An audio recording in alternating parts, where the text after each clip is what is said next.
Hər kəsə salamlar. Sualım var rubrikasındayıq. Növbəti məktubla davam edirik. Birazca uzundur, səbirli olun, amma maraqlıdır məncə. Çox insan özünü tanıya biləcək burada. Aygün xanım salam, ümidvaram yaxşısınız. Öncəliklə sizə təşəkkür edirəm bu qədər dərin və faydalı kontent yaratdığınız üçün. Mən sizdən 2 webinar əldə etmişəm. Münasibətlər və ideal obraz webinarı və məni çox aydınlatmışdı həqiqətən, xüsusən ideal obraz. İndi məktubun mövzusuna keçirəm. Birincisi, mən çox tənbələm, bunu bilirəm. Bəzən baxıram sizin videolara, yazıları oxuyuram. İdeal obraz webinarı isə sanki məni görüb danışırsınız kimidir. Ancaq bu fərqindəliklər məndə çox qısa zaman çəkir. Bir müddət baxıram, xüsusən də münasibətimdə problem olduğu zamanlar dönürəm içmə, baxıram, fərqindəlik gəlir. Sonra biraz düzəlirik, məsələ keçir və mən yenidən həyatda qalma moduna keçirəm. Burada bəzi sözlər ingilis dilində də tərcümə edirəm. Qayıdıram, ancaq ev, iş, nişanlımla görüşürəm. O isə hər şeyi çox görür, analiz edir. Məndə isə üzdən bir yaşantıdır. Bu zamanlar da ideal obrazı məni yıxıb sürüyür. Nə vaxt ki, gözümü açıb baxıram ki, boş-boş, lay-laylum həyat yaşayıram. Amma heç cür bu döngüdən çıxa bilmirəm. Özümü çox corner, yəni küncə salmış kimi hiss edirəm. Gəlin ikinci hissəyə keçmədən elə bu barədə danışaq birinci. Siz burada çox bilmirəm, mənim Dərinə Gedək rubrikasında ilk buraxılışımız qutudakı yaşadığımız bir həyatdır. Məncə onu izləmisinizsə bir daha da izləyin, kömək olar. Bilirsiniz, biz o qapalı dünyada yaşayanda, necə ki siz yaşayırsınız, bunu birazca mən deyəndə sanki asan bir şeymiş kimi danışıram, bilirəm, amma qavraması, anlamağı birazca yetərincə əslində mürəkkəbdir. Amma sizin başa düşəcəyinizi bilirəm, çünki siz də o dünyadasınız. Orda o dünya, o qapalı dünya reallıqdan çox qopuq bir şeydir. Sanki reallıqla o qutun arasında bir bağ olmur. Hardan ki reallıqda olan şeylər sızır ora. Sizin bir növ nişanlınız o yaşadığınız qutuya sızmağa çalışan o işıqdır. O reallıqdır və bu sizi narahat edir. Əslində hirsləndirir, qəzəblənir. Bilmirəm bunun fərqindəsiniz yoxsa yox. Çünki siz o dünyanızda rahat yaşayırsınız.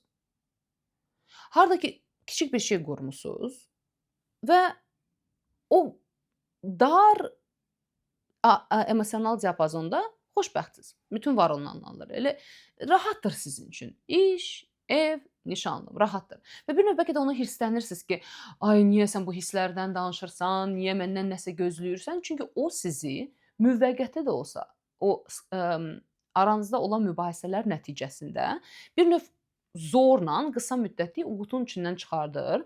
Siz başınızı çıxardırsınız, deyirsiniz, aman Allahım, məndən başqa insanlar da var, bu qutudan başqa dünya da var. Məcburən dönürsüz özünüzə qarşı, içinizə.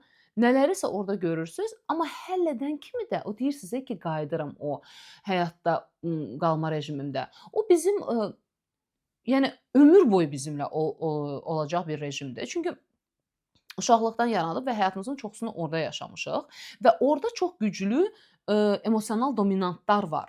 Çünki uşaqlıqda bizim emosiyalarımız ən güclü olub.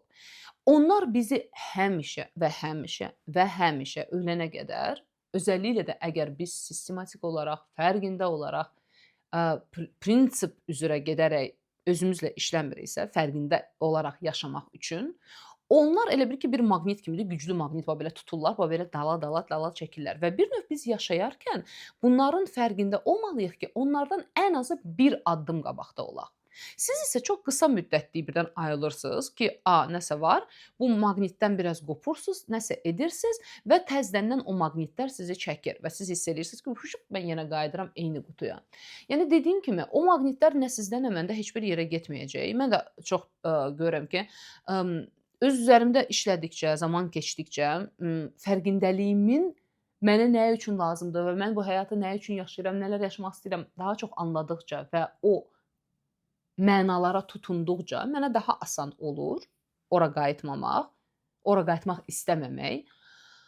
Amma sanki bir növ bir göz qapansa da bir göz həmişə açıq olmalıdır. Deyirlər belə əlin nəbzinin üstündə tutarsan. Çünki əks halda onlar bizi həmişə belə suyun altına çəkir. Və bizi oradan, o qutunun içindən, o rahat yaşadığımız yerdən çıxardan hər kəs və hər şey bizi əsəbləşdirir. Too much, yəni çox gəlir bizə. Elə bil ki, həyat öz-özlüyündə necə varsa o var və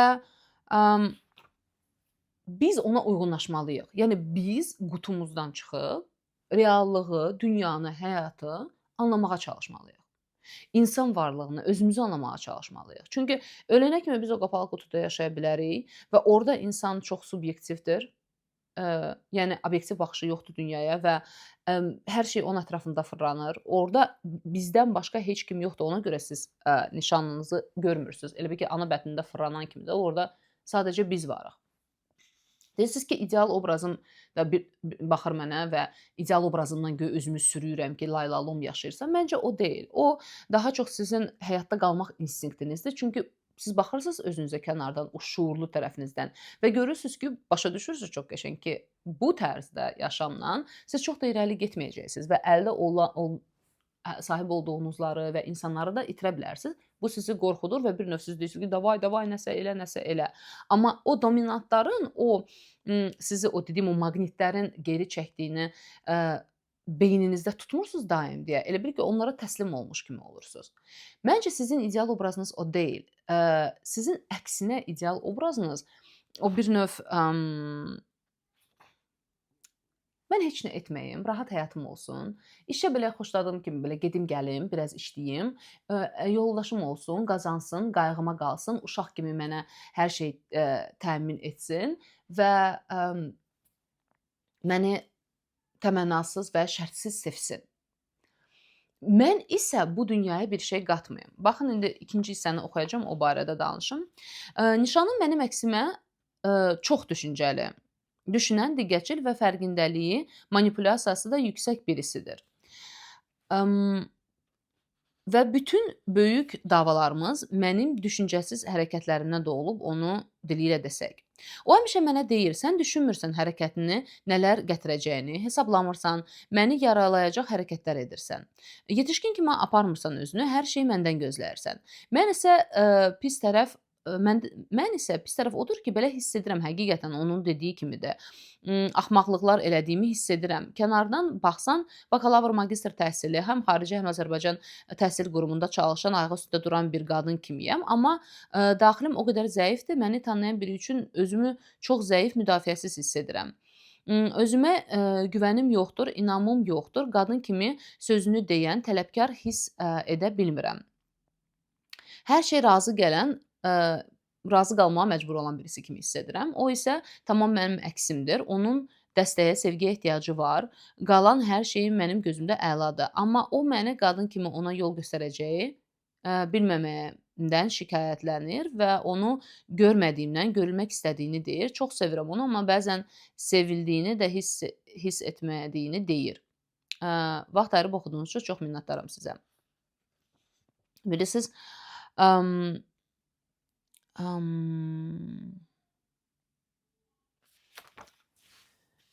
bütün düşüncəsizlik, onu görə bilməməyiniz, yenə də dediyim kimi, öz o qapalı dünyanızda yaşamaqdandır. Orada bizdən başqa heç kim yoxdur.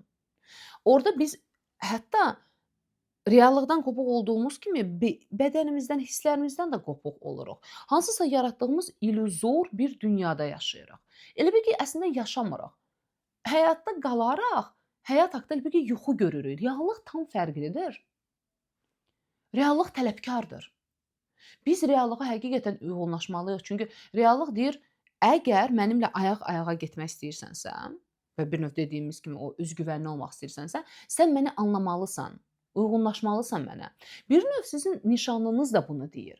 Deyir, mənimlə ayaq-ayağa get, uyğunlaş. yetişkin ol. Amma siz o bayaq dediyim kimi, o ideal obrazınızda siz elə bil ki, belə uşaqsız, qəşəng qızsız, ali təhsili olan şirin şəkər bir qız və o indi sizi belə qucağına götürüb belə həyat boyu sizi aparmalıdır. Amma onun da, yəni daha görsənir ki, daha yetişkin bir insandır, düşüncəyə sahib olan bir insandır və o deyir ki, mən səni belə qucağımda aparmaq istəmirəm. Mən səninlə əl-ələ tutub birgə bu yolu getmək istəyirəm və bir növ o mənə qadın kimi yol göstərmək yox da, gəl biz bərabər oturaq düşünək. Bir də var ki, həyat yoldaşım evdə oturub uşaq kimi mən hər şeyi qərar verməliyəm. Onda yetişkin insan ümumiyyətlə insan özünü yalnız hiss edir. Niyə mən bu qadına ailə həyatı qururam, əgər mən təkəm? Elə bil ki, onsuz da mən gələcəkdə uşaqlarıma baxacağam. Həyat yoldaşımdan isə dəstək istəyərəm, emosional dəstək, o ki, maddi demirəm də, amma hər mənada bu ki, biz nəyisə danışa bilək, birlikdə qərar verə bilək. Amma sizdə o pozisiya yoxdur və ona görə siz zəif hiss eləyirsiniz onu. Onun yanında da özünüzü zəif hiss eləyirsiniz. Çünki həqiqətən içinizdə güvənə biləcəyiniz o mən yoxdur, o özgüvən var. İçimizdə güvənə biləcəyimiz o öz sadəcə onda yaranır, haçan ki biz yavaş-yavaş. Bu proses sizdə tez baş verməyəcək. Terapiya lazımdırsa, terapiya da gəlin işləyər. Ən azından heç olmasa bir müddət. Çünki o maqnitlər çox güclüdür. Bir növ insan o qutudan yavaş-yavaş çıxmağa başlayır, reallığa qovuşmağa başlayır, reallığı anlamağa, tanımağa başlayır və özünü, ilk növbədə özü ilə və öz hissləri ilə kontakta keçməyə. Çünki çox zaman biz o qədər qopuq oluruq ki, həqiqətən elə bil ki, düşünə də bilmirik. O səbəb-nəticəni düşünə bilmirik və haqlıdır. Siz onu görmədiyinizə görə, ona görə ki, yox, sevmirsiniz kimi də deyil. Sevgi adlandırdığınızı da tam bilmirəm nədir. Çünki insan görmədiyi insanı, tanımaq istəmədiyi insanı çox da sevə bilmir. Özünüzə də qarşı eynən beləsiniz. Görürsüz, özünüzü də tanımırsınız, özünüzlə də tanış olmaq istəmirsiniz. Elə avtomatik yaşayırsınız, özünüz dediyim kimi səthi. O düşüncə tərzi, bacarığı, analiz qabiliyyəti sadəcə onda yaranır, haçan ki biz ilk növbədə özümüzü tanımağa başlayırıq. Yəni daxili dünyamızdakı prosesləri anlamağa başlayırıq. Bəzən videoları izləmək təəssüf ki yetmir. Mənim bütün klientlərim, hansı ki mənlə işləyir, deyir ki, bu qədər başa düşürdüm, amma seansda tam fərqlidir. Ona görə sizi də dəvət edirəm. Əgər ehtiyac duyursunuzsa gəlin.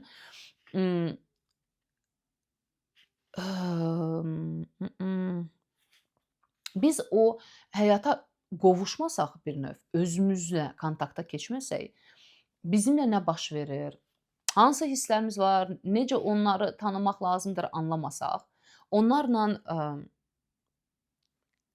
əməkdaşlıqda olmasaq, başqa insanları da görməyə başlamayacaq. Sizin üçün hələ ki, yoldaşınız bir növ bir fiqurindir, hansı ki gəlib sizin həyatınıza və hansı ehtiyaclarınızı təmin edir. Bu daha çox elə bil ki, alıram, amma vermək ağlıma gəlmir kimi bir situasiyadır və o elə bil ki, bu halda sizin nişanlınız bir ac qalmış kimi hiss edir ya da daima sanki zorla içinizdən bir şey çıxartmaq kimi. Və bəzən buna görə əslində davalar tez-tez olmağa başlayır. Çünki insan elə bil ki, avtomatik bir davranış yaranır. Harda görürsən ki, mən bu qızla dalaşanda o heç olmasa biraz fərqli olur. Və sanki bu dalaşmaların nəticəsində o sizi bir növ tutub qutudan çıxardır. O oyuncaqlar olur, belə qutu açılır, çıxır, girir, çıxır, girir. O davaların sayəsində heç olmasa biraz sanki sizinlə real kontakta keçə bilir. Harda ki siz ayılırsınız və həyata o toku taxalara belə işığa, lampoçkanda taxırsan toku. Elə bil ki qoşulursunuz, sonra durub qayıdırsınız. Elə bil ki unudursunuz ki siz bir növ daima da olmasa gərək çalışmalısınız ki, maksimum çalışmalısınız ki, kontaktda olasınız, həyatla kontaktda. Əks halda, yanınızdakı insan, bunu sizi qorxutmaq üçün demirəm. Mən demirəm sizdən bezəcək, sizi atacaq. Yox, amma bu prosesləri anlamasaq biz eyni zamanda da anlamırıq ki, bu insan niyə bizdən soyuyur, niyə bizdən ayrılmaq istəyər? Çünki biz hamımız görülməyə ehtiyac duyuruq. Siz isə hələ onu görməyə ehtiyac duymursunuz. Sanki onun varlığı sizin həyatınıza o funksional olaraq çox şey qatır, amma hisslə qatmır. Sizə elə bil ki, hələ o ehtiyac, o anlayış yaranmır birisi ilə qəlbən, ruhən, hisslərlə kontakt keçməyə. Çünki sizin dünyanızda hələ ki bu yoxdur. Qapalı dünyada biz hisslərimizdən qopuq yaşayırıq. Bizdə o anlayış olmur ki, mən birisi ilə emosional kontakt yarada bilərəm. Çünki sanki emosiyasız birisi kimi yaşayırıq orada. Bir də nəzər yetirim.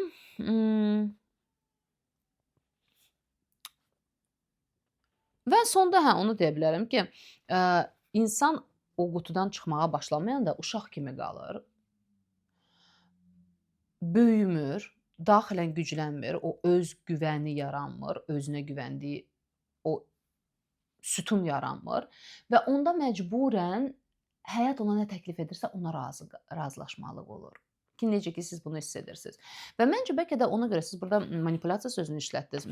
Bəlkə də nişanlınıza ona görə sizə manipulyattiv gəlir. Çünki biz özümüz düşünməyi, analiz etməyi, səbəb-nəticəni, o zəncirləri qurmağı bacarmayanda bizə bunu bacaran insanlar manipulyattiv kimi gəlir ki, o məndən ağıllıdır, düşüncəli, bacarıqlıdır, indi məni manipulyasiya eləyəcək. Eləyə bilərmi, edirmi bunu bilmirəm.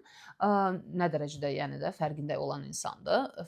Adətən biz fərqində olanda çalışırıq, yəni də özümüzə hörmətdən irəli gəlirik, qarşımızdakı insanı manipulyasiya etməmək. Amma siz o manipulyasiyalara məruz qala bilərsinizmi? Çox asanlıqla, bəli. Çünki hələ ki özünüzdə o analiz və düşüncə bacarığınız özünüzə məxsus, özünüzə aid o düşüncə bacarığınız hələ ki yaranmayıb. Harda ki siz situasiyaya baxıb anlaya bilirsiniz ki, mənimlə nə baş verir, onunla nə baş verir və aramızda nə baş verir.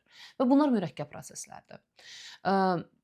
Ümid edirəm ürəyinizi sıxmadım bunların hamısını deməklə. Çünki çalışdım maksimum sizə informasiya verim, amma bunların üzərindən hamısı illər ərzində xırda yavaş-yavaş işlənən prosesdir. Harda ki biz artıq o qutudan çıxmağa başlayırıq, qarışırıq həyata və orada inanın mənə, yəni mən hər iki cəbhədə olmuşam deyə bilirəm. Buradakı o qutudakı həyat və real həyatdakı biz o iki fərqli insanlardır və burada həyat çox rənglidir, dadlıdır, amma mürəkkəbdir, tələbkardır və çətindir.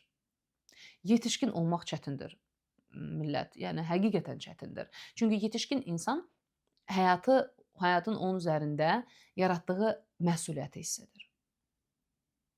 Biz uşaq kimi olanda, o kiçik dünyamızda yaşayanda gah həyatı günahlandırırıq, gah valideynlərimizi.